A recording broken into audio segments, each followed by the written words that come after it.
신중호의 마켓뷰입니다. FOMC 결과지가 나왔습니다. 자세한 분석을 통해 시장 전략을 짜봐야 할 텐데요. 이분 모시고 다뤄보도록 하겠습니다.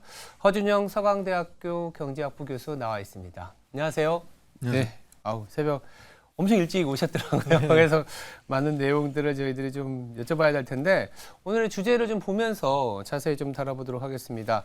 아무래도 연준 얘기, FOMC 얘기를 안 할 수가 없는데 올해 마지막 FOMC 시장 예상이 동결이었고 실질적으로는 동결. 오늘의 결정보다는 이제 앞으로 내년에 대한 소위 말하는 점도표 이제는 많이들 아시는데 결과가 한 4.6% 점도표가 중간값이 시장을 달래기에는 충분했다 이런 해석도 있고 주가가 일단 올랐으니까요. 네. 교수님은 어떻게 보셨어요?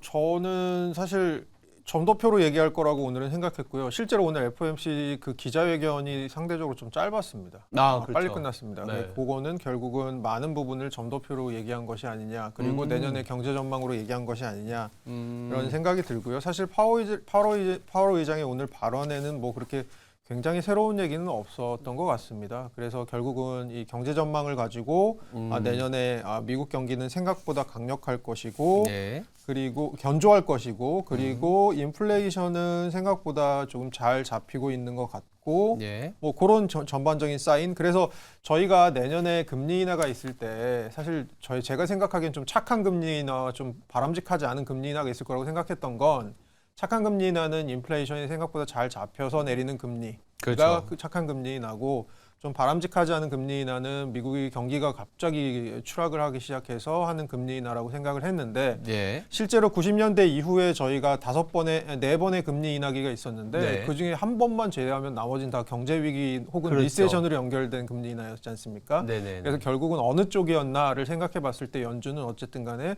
지금 바람직한 방향의 금리 인하가 이루어지고 있는 것이 아니냐. 그것이 내년에 금리를 추가적으로 이전 전도표보다 2번 더 내리게 하는 그런 동력이 되지 않을까. 그리고 굉장히 미국 경제에 대해서 낙관하는 그리고 강력한 믿음을 갖고 있는 분위기가 느껴졌습니다. 물론 어느 정도는 연준이 이제 그 시장의 기대조차도 관리해야 되는 역할을 하는 기관이니까 그렇죠. 뭐 본인들이 흔들려 버리면 시장은 더 흔들리게 될 테니까 본인들은 조금 애써 굉장히 태연한 척을 해야 되겠지만 그런 것 치고는 너무 지금 자신감이 있어 보입니다.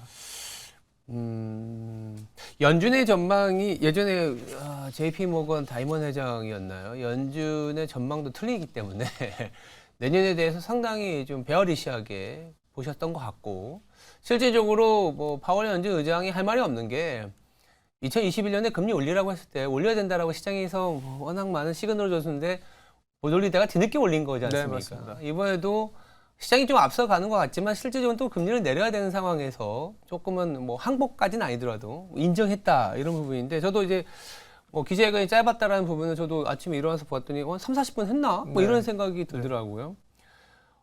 얘기 주신 것처럼 뭐 수정 경제 전망 내년에 1.5%에서 1.4%의 경제 성장률 그리고 물가도 한 3.2%니까 나쁘지 않은 전망치를 내놔서 연착륙에 대한 기대감을 줬고 주가가 오늘 하루는 일단은 반응을 해줬습니다만 미국이 또 이렇게 경제 전망이라는 게 연준이 보는 대로 간다면 뭐 지금까지 위기가 있었겠습니까? 아까 말씀하신 것처럼 90년 이후에 5번 제가 기억하기에도 사실은 90년대 중반을 빼고는 다 뭐 IT 버블 금융위기, 뭐 코로나, 뭐 이런 부분들이었는데 네, 연착륙의 가능성, 아니면 또 경착륙의 가능성, 참 어려운 부분이긴 합니다만 정리가 좀 필요할 것 같습니다. 어떻게 보세요? 그러니까 두 가지 가능성이 있을 것 같습니다. 네. 그러니까 경착륙으로 갔을 때 어떤 경착륙이 있을 것이냐는 두 가지일 것 같은데요. 네. 하나는 저희 이제 아까 들어오기 전에 잠깐 말씀 나눴죠. 네. 미국의 소비가 지금 굉장히 견조하다고 얘기를 하고 그 소비가 견조한 것의 이면에는 미국의 고용 사정이 굉장히 좋다라고 얘기를 하는데 네.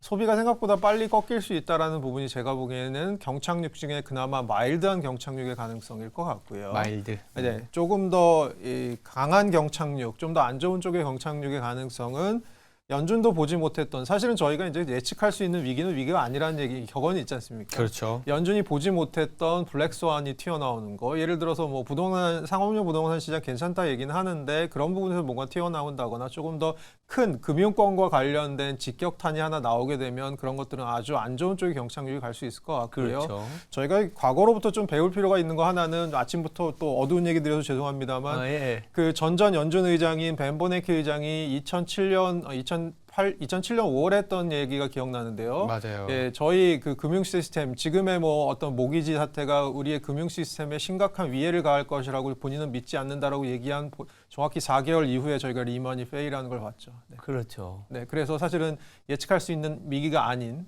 거가 사실은 진짜 위기인 거죠. 그러니까 중앙은행이 탄생한 지 거의 100년이 미국 기준으로 100년이 됐는데 실질적으로 중앙은행이 탄생했다고 해서 중앙은행이 있다고 해서 위기가 없었냐 보면 위기는 항상 있었고 경제의 파고는 있었는데 그런 부분들에서 최종 제부자 역할을 해주고 뭐 시장에 달래주는 그런 부분이었지 예측 가능성을 높이거나 이런 거는 아니었다라는 생각이 들고 있고 일단 이제 연준의 어떤 올해의 뭐랄까 액션은 끝났습니다. 근데 이제 남아 있는 부분들은 연준도 연준이지만 이번 주에 뭐 슈퍼 위크라고 했었던 부분들은 다른 나라 중앙은행들 이를테면 뭐 유로존이라든지 영라은행, 이제 BOE 이런 결정들이 남아 있습니다. 지금 시장에서는 유로존에 대해서도 ECB, 유럽 중앙은행도 내년에 빠르게 금리 인하가 가능할 것이다. 최근에 인플레이션이 좀 잡히다 보니까 통화정책, 유로존 통화정책도 살펴봐야 이 달러화 지수의 방향성도 좀 볼 수 있기 때문에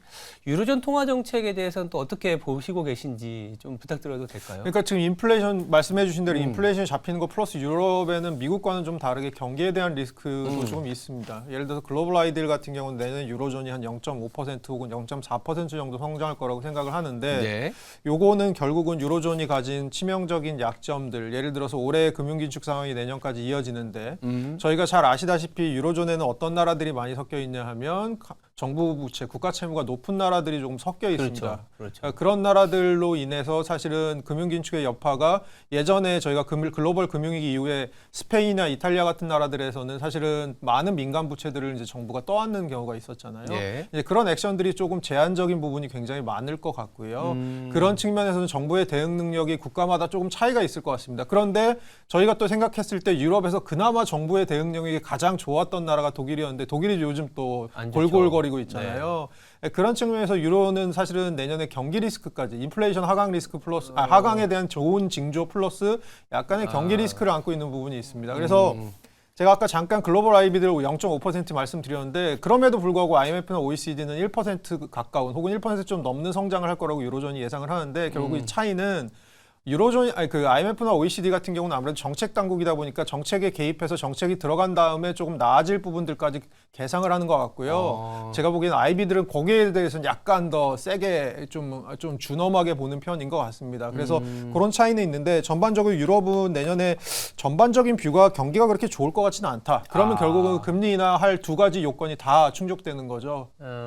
물가도 내려오고 물가 상승률도 내려오고 네. 경기도 조금 부진하니까 결국 금리를 인하해야 되지 않나라는 분위기로 가는 것 같고요. 네. 그러면 미국보다 조금 앞서 움직일 수도 있고 미국보다 좀 더 많이 움직일 수도 있고 지금 시장에서 50bp에서 100bp 정도 예상하는데요. 아마 이거 데이터가 더 나오면 더 인하폭 예상이 늘어날 수도 있을 것 같습니다. 그렇게 보면 아무래도 유로랑 달러 사이의 어떤 환율을 보면 가치가 아무래도 달러가 내년에 미국 경제가 연착륙하면 어쨌든 간에 연준이 그동안 그 브레이크를 되게 심하게 밟았던 게 결국은 고금리로 막 빨리 갔던 게 결국 미국의 달러화를 좀 강세 역할을 했지 않습니까? 그 부분이 좀 약해질 거라고 생각하는데 그거를 예를 들어서 약간 제어하는 하나의 역할로서 좀 유로화가 더 약세가 될 가능성도 좀 있지 않을까 보고 있습니다.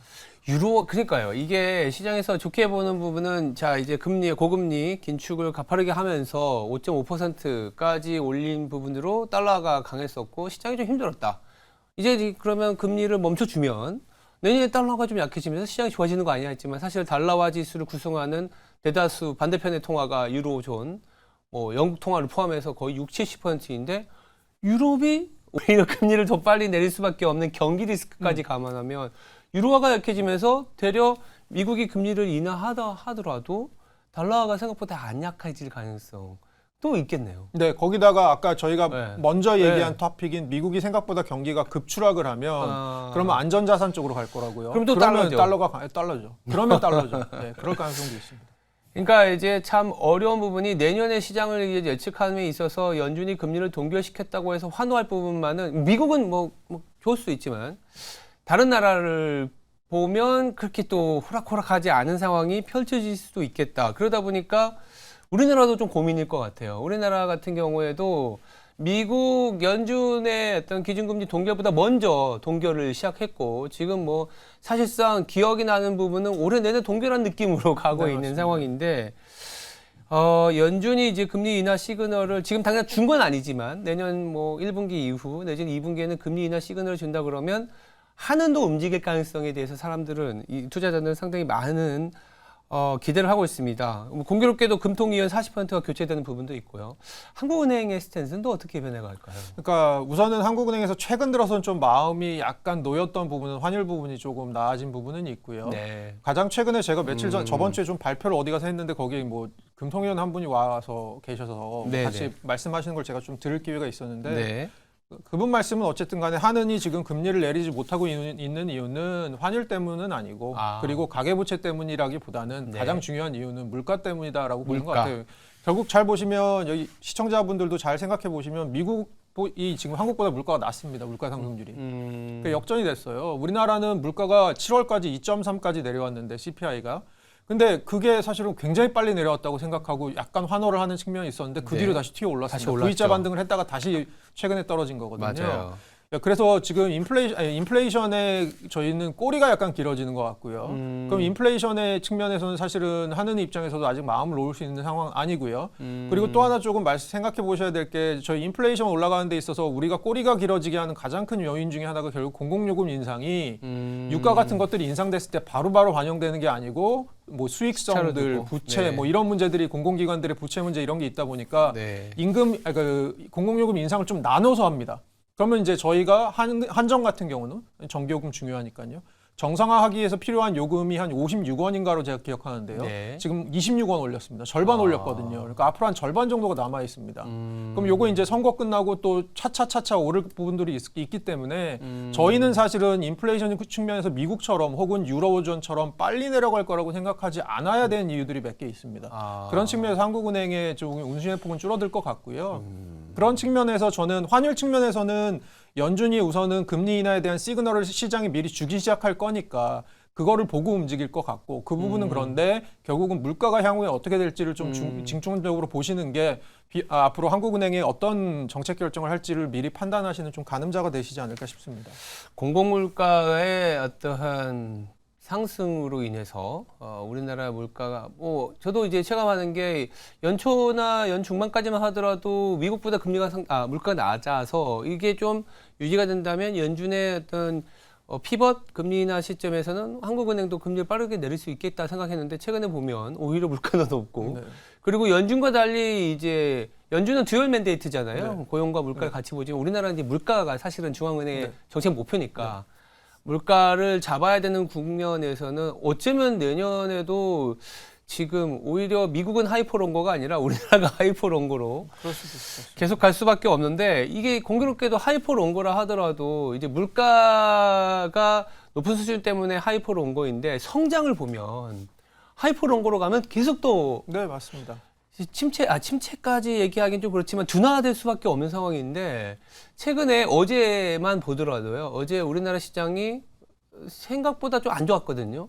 중국의 증시가 계속 내리막길을 하고 네, 있습니다. 맞습니다. 중앙경제공작회의에서의 실망감이 좀 있었던 것 같고 한은에서도 얼마 전에 중국의 어떤 특수를 이제는 우리나라도 이제 받기가 좀 어려워지는 국면이라는 분석도 있었습니다. 이런 부분들이 좀 점점 이제 멀어지고 한중 관계도 점점 약간의 괴리감이 생기는 것 같은데 교수님이 보시기엔 이런 부분들이 좀 어떤 식으로 우리나라의 성장률에 영향을 줄 수 있을까요?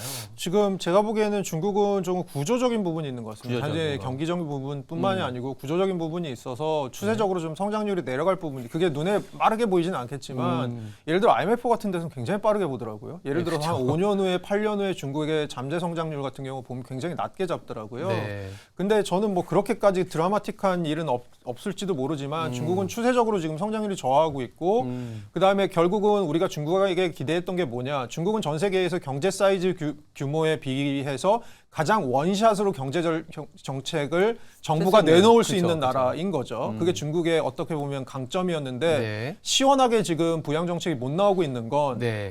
내놓는 게 아니고 혹시 못 내놓는 거 아니냐. 그렇죠. 결국 못 내놓는 거 안에는 중국 정부도 이렇게 중국 경제가 가진 과잉 투자 이런 문제들 예. 뭐 이런 문제들에 대한 인식이 있는 것이 아니냐. 많은 부채 문제, 정부 부채나 아니면 지방 정부 채무 문제들이 있지 않냐. 이런 그렇죠. 것들이 있는 것 같습니다. 그래서 중국이 사실은 두 가지 문제인 것 같아요. 첫째, 중국이 반등을 생각처럼 해줄 것이냐. 올해 리오프닝 하면 반등한다고 생각했는데 생각보다 그쵸, 안 약하잖아요. 했죠. 그게 첫 번째. 그럼 내년에도 그렇게 반등이 좀 약할 가능성이 있다. 첫 번째고. 두 번째, 똑같이 중국의 반등의 속도가 똑같다고 하더라도 우리가 예전만큼의 과실을 누릴 수 있는 것이냐. 그거는 아마 줄어들 가능성이 있는 게 그게 아마 하는 보고서에서 말하는 핵심인 것 같습니다. 네. 결국은 경쟁도도 올라가고 네. 중국이 내수화 중심으로 야 예전에 한국이나 대만에서 사다 쓰던 거 이제 우리가 만들자라면서 기술이 올라오니까 결국 우리가 싸워야 될 격정지가 옛날에는 중위 기술이었다면 이제는 중고위 혹은 고위 기술로 올라가는데 그 네. 부분에 있어서는 일본이나 대만 같은 나라들과의 경쟁도가 올라가는 거죠. 그러면 결국은 그런 부분들에 있어서 우리가 예전만큼의 어떤 중국의 성장에 그 베네핏들을 누릴 수 있을까라는 부분에 있는 문제. 둘 다 조금 약간 저희에게는 좋지 않은 시그널인데 얼마 전에 그 한국은행 총재가 기자간담회 할 때 했던 얘기를 저는 좀 기억할 필요가 있을 것 같습니다. 네. 우리가 반대로 생각해보면 그동안 중국이 빠르게 성장할 때 바로 옆에 있었기 때문에 우리가 운이 좋았던 걸로 생각할 수도 있다. 다만 이제 그 운이 이제 거의 다 한 거라고 생각하면 그러면 우리가 생각에 전환이 있지 않을까라는 얘기를 했었는데 뭐 그런 부분입니다.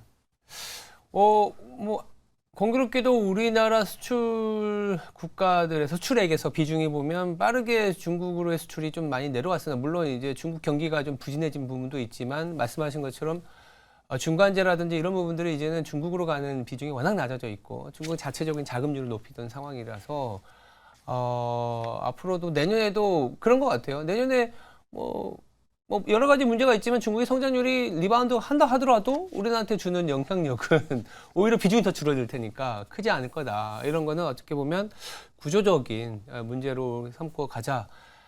이렇게 좀 결론이 될 것 같습니다. 근데 이렇게 얘기를 하는 이유는 결국 우리나라는 사실 수출에 상당히 많은 어떤 경제의 변동성을 갖고 가고 있기 때문이고 수출이 잘 돼야 소위 말하는 경상수지가 유입이 되면서 자본의 안정성이라든지 여러 가지 자산 시장의 안정성을 도모할 수 있는데 최근에 경상수지가 조금 좋아지는 것 같긴 합니다만 아직은 또 우려의 시각을 아까 이제 중국의 구조적인 문제라든지 미국이 내년에 소프트 랜딩을 간다 하더라도 랜딩이니까 그럼 경상수지가 조금은 이제 둔화될 가능성이 높기 때문에 우려의 시각을 보시는 분들도 있거든요.